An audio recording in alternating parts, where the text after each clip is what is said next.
In Australia, Queensland's border could remain closed until September, according to Premier Anastasia Palaszczuk, in a move critics are calling a massive overreaction to losing the state of origin last year, and what racists are calling a bloody good idea.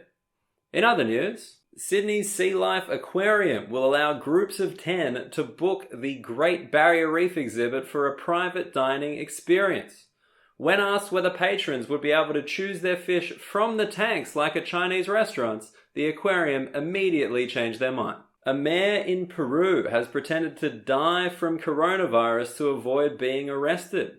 Jamie Roland Urbina Torres put on a face mask and lay down inside a coffin to avoid being detained by officers while on an alcohol-fueled evening with his friends. He's subsequently been voted out of office, but also voted least likely to dog the boys. Brittany Zamora, a teacher sentenced to 20 years in prison after having sex with a 13-year-old boy, is filing for divorce from her husband, who stood by her side during the trial. Miss Zamora and her husband have been together since they were 16 years old, when, according to Miss Zamora, he was basically still a child and way hotter.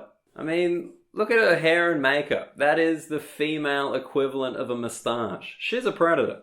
Because remember, it's 2020. Women can be pedophiles too. Finally, in sport, Scottie Pippen is said to be beyond livid at his portrayal in Michael Jordan's The Last Dance.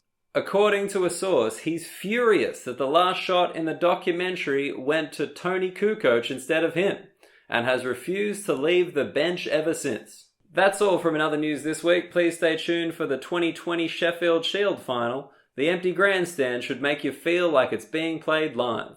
Commentary by Shane Jacobson. Good night. Wait, so the police came and he hid inside a coffin.